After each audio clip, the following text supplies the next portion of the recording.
제가 진료실에 앉아서 환자들 아픈 거 해결해 주는 사람으로서 문제의 본질로 접근을 하면 참 안타까운 경우가 많아요. 많은 게 엮여 있잖아. 사람이 아픈 게 단순히 몸이 병들어서 아픈 게 아니에요. 본인의 삶이 전체가 연관이 돼 있는 거죠. 돈 문제, 이 해결하지 못한 가난의 문제, 그리고 내 삶에서 개입된 부모와 자식 간의 관계, 그리고 내 남편, 내 와이프, 나를 괴롭히는 주변 사람들, 이런 많은 현상들과 연관이 돼 있어요. 실제로 사람의 질병이란 것은. 그리고 그 사람의 감정, 우리가 수학은 배우고 음악도 배우잖아요, 그죠?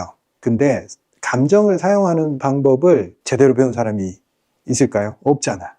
감정에 대해서는 좀 등한시합니다. 그것은 개인의 문제고 본인이 감당해야 될 것이다 라고 사회에서 소위 말하는 린치를 가하는 거죠. 그건 너의 문제야. 제대로 어떤 사용 방법을 우리가 배우지 못했어요. 저 역시도 마찬가지였고, 거기서부터 곤란을 많이 겪습니다. 제가 영상을 찍으면서 제 얘기를 어느 정도는 하는데 아주 어린 시절로 제가 소급해서 잘 얘기를 안 해요. 그 이유는 제가 어린 시절을 떠올렸을 때 좋은 기억도 물론 많아요. 그렇지만 나한테 주어졌던 그런 환경이 그렇게 순탄치만은 않았기 때문에, 물론 어떤 사람들이 보기에 야, 그 정도면 너 뭐 괜찮아 라고 말할 수도 있지만, 제 개인적으로는 제 어린 시절에 저는 극복해야 될 것들이 좀 많았어요. 굉장히 어린 시절부터. 일단 제가 굉장히 시골에 농사 짓는 집에서 태어났어요. 지금도 아버지는 농사를 짓고 계시고, 사남매 중에 셋째로 태어났고 위에 2명이 누나이기 때문에 장남이에요. 장남으로 농촌에서 태어나면 어떤 일이 벌어지냐면, 일단 지금은 아니겠지만 제가 자랐던 어린 시절에는 남자 일꾼이 하나 더 생겼어, 이겁니다. 그래서 아주 어린 시절부터 집안일을 많이 도와야 돼요. 생각보다 그 누나들은 그런 데서부터 좀 열애해요. 바깥의 일은 남자아이가 도와주고 집안에서 하는 주방에 관련된 일은 누나들이 하고, 그 시골에서는 역할 분담이 그렇게 돼 있어요. 제 여기 검지에 이렇게 상처가 있는데, 이 상처가 어떻게 생긴 상처냐면 나세, 배인 상처예요. 이거 언제 생긴 거냐면 초등학교 2학년 때. 왜 초등학교 2학년이 왜 낯을 썼냐면 풀을 베어와서 소한테 먹이려고. 저만 그랬던 건 아니고 동네 아이들도 다 초등학교 2학년이면 낯을 사용할 줄 알았습니다. 우리 동네에서는. 제가 사는 지역은 이렇게 농촌, 논밭이 있는 지역이 있고 이렇게 읍내가 있었어요. 그래서 이렇게 농촌 지역에 사는 아이들은 전부 다 집안일을 도와주고 뭐 다 할 줄 알아요. 뭐 경운기도 몰고, 어릴 때부터 초등학생들이 전부 다 할 줄 알아요. 경운기, 뭐 타작, 모심기부터 해서 싹 다 할 줄 알고 주말에 거의 동원되는 거죠. 맨날 농약 치고 뭐 캐고 밭일하고 막 그랬어요. 근데 지금도 저는 뭐 농장 체험하는 데 가서 뭐 이렇게 우리 애들 뭐 캐고 있으면 저는 뒤에서 구경만 해요. 안 해. 어릴 때 너무 많이 해서. 어릴 때 해서 그런 걸 좋아하는 사람도 있지만 저는 조금 너무 힘들게 그런 것들을 많이 해서 지금은 별로 좋아하지를 않아요. 그 시골에서는 쌀 농사를 지으면 이렇게 수술을 해서 쌀이 나락, 쌀이라고 안 하고 까지 않는 것은 나락이라고 합니다. 그 나락을 이렇게 좀 아스팔트가 있는 요 읍내로 나가서 요 도로변에 아스팔트 위에 나락을 건조를 시킵니다. 그냥 보관을 하면 수분이 있으니까 다 썩어버리겠죠. 그래서 바짝 건조를 해야 돼요. 요즘처럼 뭐 건조기 이런 시스템이 없기 때문에 이 아스팔트에 예전에는 다 말렸어요. 이렇게 아스팔트에 널어가지고 말리고 밤에 이슬 내리기 전에 걷어들이고, 가을에 그걸 하는데 읍내에 나가서 그걸 막 밤에 널고 있으면 그 읍내에 사는 아이들이 막 나와요. 같은 반 친구들이죠. 나왔는데 저는 막 일을 하고 있어요. 애들이 같이 놀자고 막 그래. 근데 나는 요거 해야 되기 때문에 같이 못 놀아. 내가 그때 되게 좀 어릴 때 되게 숙맥이었어요. 그래서 막 부끄러운 거야. 그 아이들이 놀고 있는데 같이 끼지는 못하고 나는 일하고 있는 내 자신이 좀 부끄럽고 막 그랬어요. 그래서 제일 하기 싫었던 게 집에서 시킨 일 중에 여기 가서 이거 나락을 널고 그 밤에 걷어들이는 일. 거기 가면 애들이 있으니까, 학교 친구들이 있으니까 좀 어린 나이에 좀 부끄러웠던 거죠. 어릴 때 제가 어떤 공부하라 소리를 한 번도 들어본 적이 없어요. 그냥 근데 일해라, 소 밥 줘라, 그 다음에 뭐 돼지 똥 치워라, 이런 거는 제 일과였어요. 하루 중에 제가 해야 될 어떤 숙제 같은 거, 그런 것들은 해라 소리를 많이 들었지만 숙제해라, 공부해라 이런 소리는 못 들었어요. 그래서 어릴 때 공부 안 했죠. 하나도 안 했어요. 그래서 제 어린 시절이 생각보다 기억 속에서는 이 산천으로 뛰어노는 거 이런 것도 많아요. 막 겨울에서 놀고, 시골이니까 그런 것들이 너무 좋은 기억으로도 남아있어요. 근데 한편으로는 일했던 기억들이 굉장히 많이 남아있어요. 그리고 어떤 의무감이 주어졌단 말이에요. 장남으로서 이 집안의 기둥이고 너는 집을 위해서 뭔가 해야 된다. 일을 해야 되고 의무감 같은 게 많이 주어졌는데 제가 어릴 때 굉장히 착한 아이였고 우리 친척들 다 모아놔도 맨날 칭찬받는 아이였어요. 저 승우는 참 착한 아이다. 반듯한 아이다. 그런 소리를 많이 들었기 때문에 내가 잘하고 있구나. 내가 하는 행동이 올바르구나. 그렇게 뭐 부모님 도와주는 삶을 살아야겠다. 어릴 때 그렇게 그걸 당연하게 뭐 다른 삶에 대해서 나는 본 적이 없으니까 그렇게 살았는데 초등학교 저학년 때 저는 그런 생각을 했어요. 부다의 말에 굉장히 공감을 했어요. 삶은 고통이다. 하기 싫은 일을 막 하면서 그게 즐겁지 않았어요. 전혀 즐겁지 않았고 너무 하기 싫은데 해야 되고 싫다 소리 우리 부모님한테 한 번도 안 했어요. 싫다 소리 안 하면서 그걸 하기 싫지만 계속 하면서 야, 이 삶이란 이런 거구나. 하기 싫어도 해야 되고 좀 고통스러운 거구나. 이 삶의 굴레가 언제 끝날까? 다음 생에는 이러지 않을까? 어릴 때 그런 생각을 했어요. 그렇게 쭉 살다가 제가 고등학교 돼서 조금 더 시내에서 고등학교를 다니다 보니까 다른 아이들은 그렇게 살지 않는 거예요. 그냥 공부만 잘해도 칭찬받고 사는 거예요. 주말에 가서 일하거나 이런 아이들은 극소수인 거예요. 내가 당연하게 생각해왔던 내 삶이 누군가한테는 좀 특이하게 보이겠구나 이런 생각이 점점 들기 시작하고 내가 주어진 삶을 나한테 주어진 조건을 이대로 받아들이면서 살아야 될까라고 의문을 가지기 시작을 했어요. 물론 그 전부터 사실 그런 의문을 많이 가지고 있었지만 행동으로 옮긴 거는 딱 고등학교 돼서 나는 그래도 공부를 해서 좀 성과가 나오는 편이니까 내 삶을 공부를 통해서 좀 해결을 하는 게 좋지 않을까. 그러기 위해서는 내가 부모님과의 삶을 좀 분리시킬 필요가 있겠다. 그런 생각을 하기 시작한 거예요. 그래서 아버지한테 이렇게 말씀을 드렸어요. 아버지, 이거는 아버지의 일인 것 같아요. 아버지의 삶의 숙제인 것 같아요. 저한테 그 숙제를 주지 않았으면 좋겠어요. 저는 제 삶의 숙제를 풀어나갈게요. 어릴 때 얘기를 너무 길게 한 것 같아요. 잘 안 합니다, 제가. 아무튼 제가 이 얘기를 왜 하냐면 환자들도 그렇고 많은 사람들이 자신의 숙제를 하지 않고 다른 사람의 숙제, 다른 사람들이 원하는 거, 부모가 원하는 삶의 방식 그걸 하려고 살아가고 있다는 거를 제가 봅니다. 그래서 많이 미안하지만 가족이지만 선언을 해야 됩니다. 그리고 본인의 삶을 스스로 개척해 나가야 됩니다. 그리고 삶은 고통이 아니고 충분히 즐거울 수 있다라는 사실을 계속 자각을 하면서 살아가야 됩니다. 삶이 고통이다 생각을 하지 않는 게 좋습니다. 삶에서 내가 하는 선택에 대해서 내가 책임져야 되고 내가 결정을 내려야 됩니다. 그런 용기가 있어야지만이 주어진 세상, 내가 처해진 환경 이걸 개선시키고 다음 단계로 나아갈 수 있습니다. 제가 어릴 때 이렇게 착한 사람이 되고자 노력했는데 그렇게 노력한 게 좀 문제가 있었구나. 착한 사람이 좋은 삶을 살지 않는다라는 사실을 저는 일찍 깨달았어요. 그리고 이제 진료실에서 우리 환자들 보면 많이 안타까워. 제가 어릴 때 벗어버렸던 그 굴레, 여전히 착한 사람이 되기 위해서 살아가고 계십니다. 안타까워. 착하지 않아도 됩니다.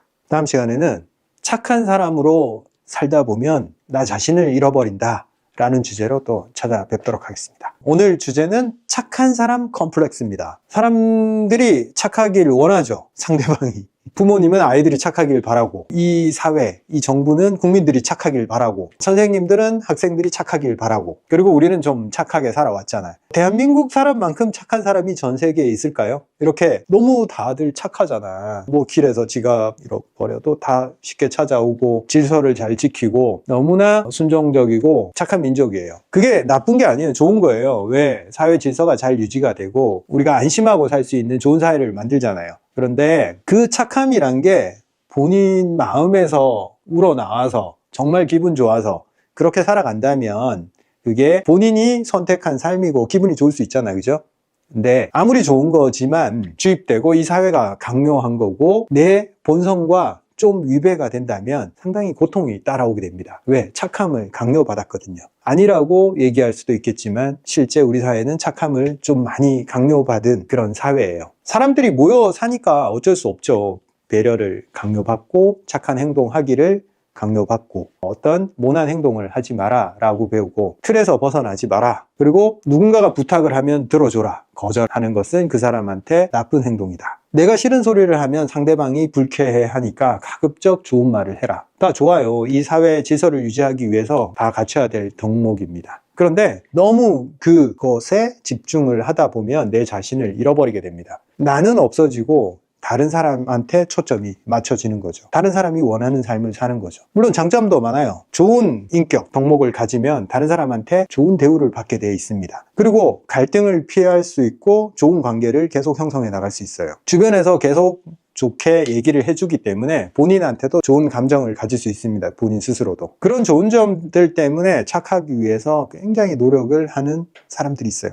우리 착한 어머니들, 이 대한민국의 어머니들, 그렇게 살아오셨던 거죠. 그 착함을 유지하기 위해서는 뭘 희생을 해야 되냐면 내 자신의 감정을 무시를 해야 됩니다. 내가 아무리 그게 싫더라도 가족을 위해서, 남편을 위해서 내가 참아야 되는 거예요. 참고 희생하고 내 감정이 어느 정도 뒷전으로 밀려야지만이 그걸 유지할 수 있는 거예요. 쉽게 누군가의 희생 없이 누군가가 착한 행동을 하지 않고서는 온전히 그 사회 구성이 잘 작동을 하지 않는 거예요. 근데 연세 많이 들어서 되돌아보면 다들 이런 말씀을 하세요. 내가 그렇게 희생하고 많이 베풀었지만 받은 사람은 정말 아무것도 기억을 하지 못해. 받은 사실조차 몰라. 이렇게 말을 해요. 내가 그걸 줄 때 어떤 보상을 바라고 한 행동은 아니지만 그래도 알아는 줄 줄 알았단 말이에요. 근데 생각보다 받은 사람은 그걸 몰라.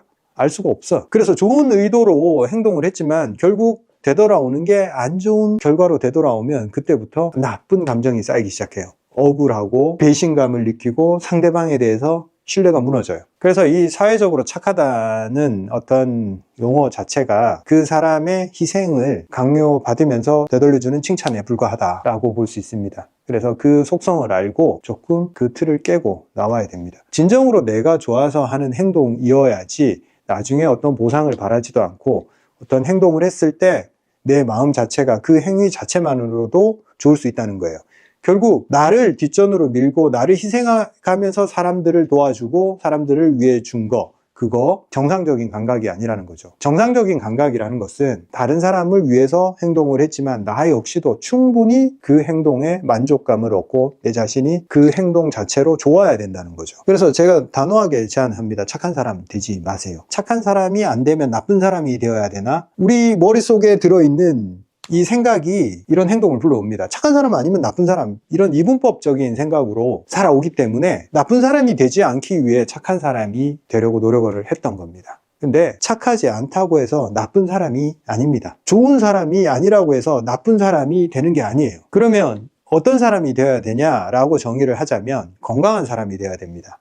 솔직한 사람이 돼야 되고 나 자신을 위해서 살 줄 아는 사람이어야 된다. 남을 배려하지 말라는 뜻이 아닙니다. 남을 배려하면서도 나를 절대 무너뜨리지 말고 나를 지켜야 돼요. 나 자신이 배려의 최우선 1순위여야 된다는 것입니다. 마음에 안 들면 거절하고 하기 싫으면 안 하고 내 마음을 표현을 온전히 할 줄 알아야 되는 거예요. 그게 쌓여서 병이 되기 전에 거절을 할 줄 알아야 돼요. 내 자식이니까 부탁을 하면 들어주고 내 남편이니까 하기 싫지만 희생하고 감내하고 말을 하고 싶지만 나 하나 참으면 그냥 넘어갈 문제니까 내가 참고 넘어가자. 이렇게 선택을 하게 됩니다. 근데 그거 참은 거 다 어디 가겠어요? 쌓여서 다 병이 되는 거예요. 참는 거 그거 미덕 아니고 착한 거 미덕 아니고 좋은 사람이라고 자꾸 평가받는 거 거기에 집착하지 마세요. 남이 나를 평가하게 내버려 두지 말고 남이 원하는 대로 살아가려고 노력하지 말고 나 자신이 나를 평가하면 되는 거예요. 나 자신 썩 괜찮은 사람이야 라고 스스로한테 말해줄 수 있으면 되는 거예요. 남들한테 좋은 소리 들으려고 자꾸 그렇게 힘겹게 살아갈 필요가 없다. 이렇게 너무 긴 세월 이런 형태로 살아오신 분들은 이걸 벗어버리기 위해서 이걸 버려야 돼. 착함에 대해서 많이 멀어져야 돼. 그 착하다는 단어가 의미하는 바가 상당히 내 삶에 굴레로 작용하고 있다는 사실을 깨닫고 일단은 거기서부터 많이 떨어져서 약간 나쁜 듯한 행동까지도 가도 돼요.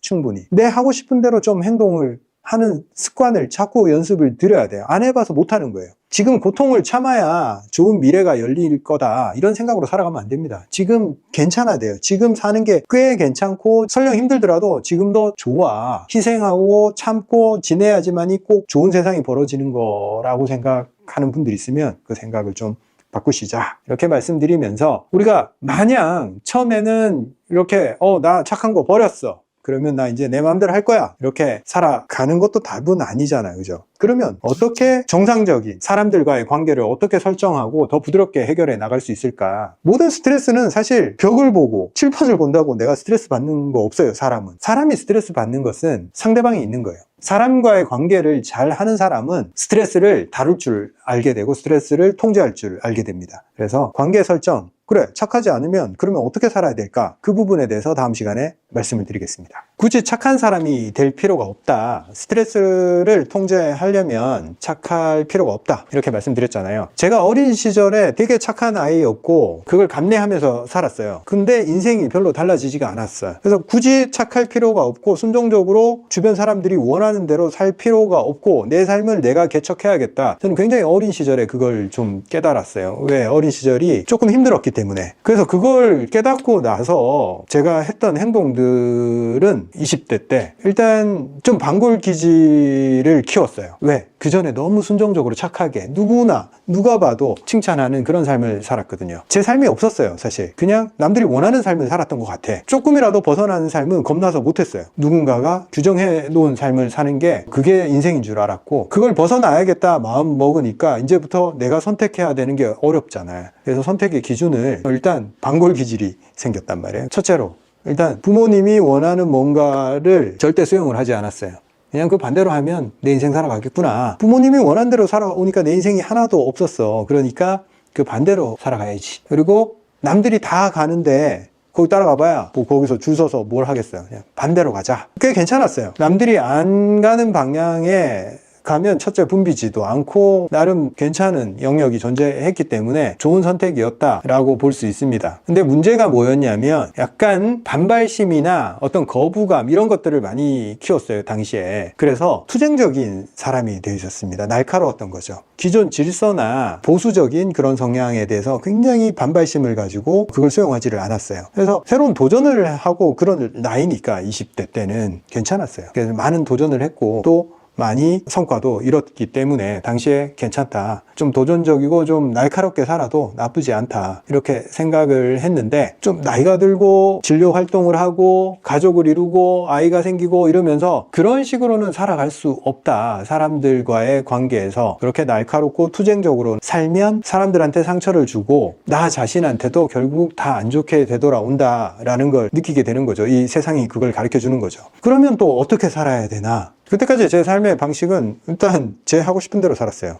거절할 때 거절하고 하고 싶은 거 하고 내가 맞다고 생각하는 거에 집중해서 살아갔고 내가 아니다라고 생각한 것은 절대 굽히지 않고 아니다라고 주장을 했어요. 이게 장점도 있지만 결국 많이 사람들 사이에 어떤 부드러움을 상실하게 되겠죠, 당연히. 그래서 점점 시간이 지나면서 나는 하고 싶은 대로 살았으니까 나 자신은 스트레스가 많이 낮아졌지만 주변과의 관계에서 오는 스트레스는 완전히 해소가 되지를 않더라고요. 그렇다고 해서 제가 뭐 망나니처럼 산 건 아니지만 부드럽지는 못했다. 이걸 느끼게 된 거죠. 그래서 어떻게 이제 스탠스를 바꿨냐? 어느 순간 제 주장을 하지 않으면 아무런 분란이 생기지 않는다라는 사실을 알게 됐어요. 내 주장이라는 것을 가만히 들여다보면 내 취향, 내 선호도, 내 생각 이런 것들은 내가 살아오면서 그냥 만든 거잖아. 그리고 다른 사람이 가진 그런 생각도 그 사람이 살아오면서 만든 거잖아. 당연히 다른데 그 다른 생각을 가지고 충돌을 해봐야 무슨 의미가 있겠어요. 내가 바꿀 수 있는 것은 내 자신이지 남을 바꾸려고 노력하면 안 된다라는 사실을 알게 됐고 남을 친절하게, 남을 부드럽게 대해야 된다. 그리고 대부분의 경우에는 자기 주장을 그렇게 강하게 할 필요가 없다. 그 상대방 의견을 바꾸려고 노력할 필요가 없어요. 왜?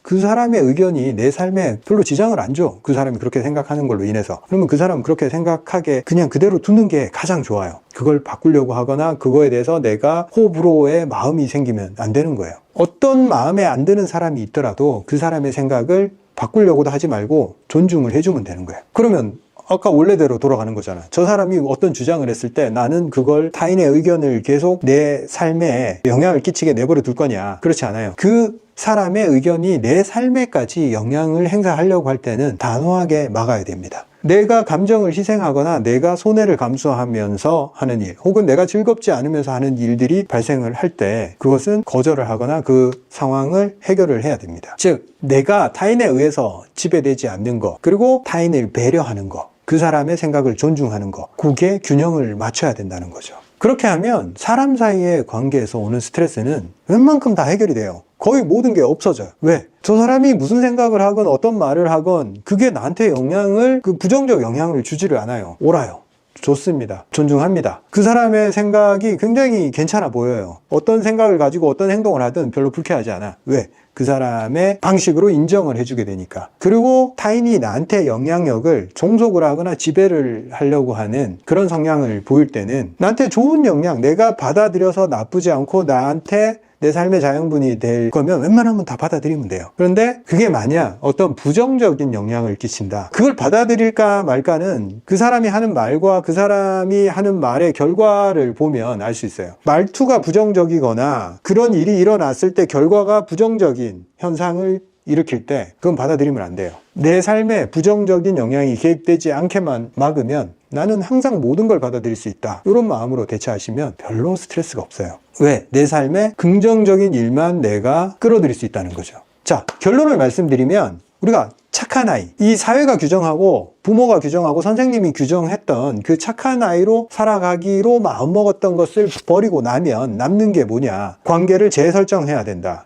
거기서 긍정적인 거, 세상에서 긍정적인 거 다 받아들이고 내가 긍정적 영향을 미치고 부정적 영향이 들어오는 것을 차단을 하고 그 문제가 나한테까지 개입되지 않게 그것은 너의 문제야 라고 나한테까지 들어오지 않게 하는 거. 이렇게만 하면 남의 숙제 안 해줘도 되고 내 숙제 남한테 미루지 않고 그렇게만 살아가면 괜찮다. 오늘 여기까지 하겠습니다.